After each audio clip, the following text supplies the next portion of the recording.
again to an episode of Quest 3DS. This is my sort of video journal of collecting all the PAL Nintendo 3DS games. So that's the stuff that came out in Europe and the UK. I think in this pile here, I've got a slight exception to that rule, but we'll go over that one in a minute. There's only 4 games in this pile this time around. Usually do 5, but I'm going to just give you 4 this time around because that's what's arrived in the post today. The first one is Ice Age 4 Continental Drift Arctic Games. So already by the subtitle of Arctic Games suggests to me that this is a selection of mini games. So it says get wet, wild and woolly, playing as your favourite Ice Age characters. Hop, smash and dash your way through 10 wild Arctic events. That's what this is, isn't it? Yeah, so movie tie-in game. This one's from 2012. God knows how many Ice Age films there are now. There can't be many more than 5 of them, surely. So, how far do we want to go with this, with him hunting his nut? Yeah, cheap game, like £1, £2. Extremely common. Got to be careful with kids' games for 3DS, and there are loads of them. That really, children don't look after 3DS boxes and packaging and stuff like that, and you can sort of see just a little bit here where there's a fold down the cover art. Quite how that's happened, I don't know. And residue from CX's sticker hasn't helped, so I might need to put this into a new box at some point if I deem it worth it. Yeah, there's not really much else you can say about this. It's not my type of game, and it's not one that I'm ever going to sort of play or anything like that, but essential for the collection nonetheless. Next one up, it's actually quite a scarce one and seems to go for quite a bit of money on eBay. That's Power Rangers Super Mega Force. Now, this here, there's 2 of these. There's just Mega Force and there's Super Mega Force.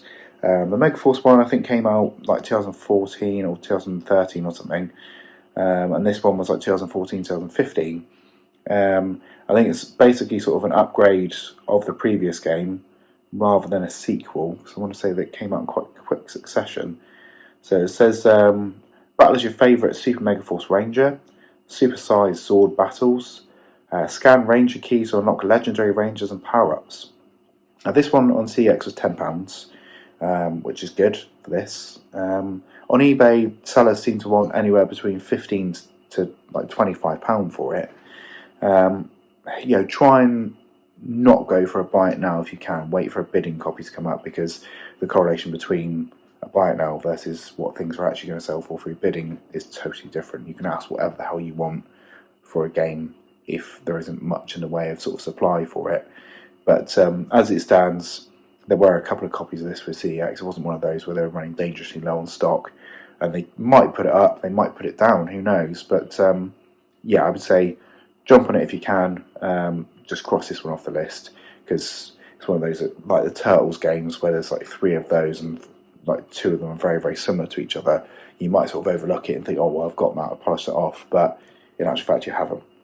So that's my tip for that one. Next one is quite a cheap one, which is Puzzler World 3D 2012. It's got over 1,200 new puzzles though, so good, isn't it?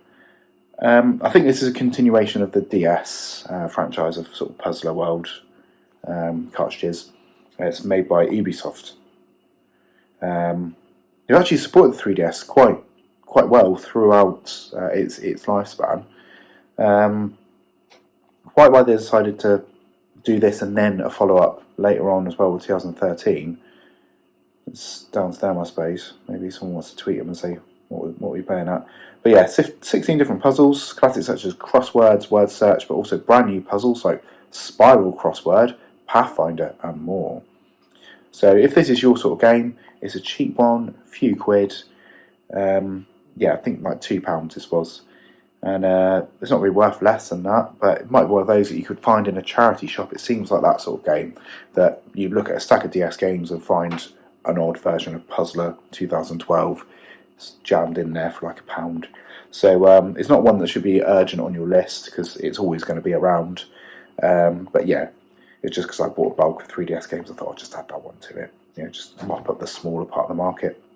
Well, the last game is sort of deviating away from PAL games, and this one actually released a couple of weeks ago. So we're in 2023, bear in mind, November of 2023, and this game came out in October of 2023, and it's just taken a couple of weeks to get here.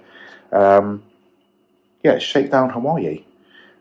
This has only come out sort of NTSC regions, so it's an American release, and will not play on an unmodified PAL 3DS. I've got a modded 3DS as well as sort of like a NES Classic one. I've got like a beat up new 3DS XL as well, which I got relatively cheap. So I could play it if I wanted to, but it's sort of been shrink wrapped and stuff like that. Probably not going to open it, if I'm being honest. It's like sort of a top down GTA-esque affair. And I'm fairly sure that I have this on the Wii as well, because that did actually get a PAL release. And it's quite cool to see vBlank actually still making 3DS games, because I was fairly sure that the cartridge manufacturing for 3DS games was over and done.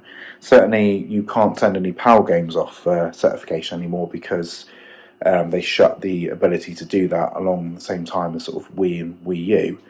And I think that Andrew Dunos 2 was the last PAL 3DS game. That was, early part of 2022.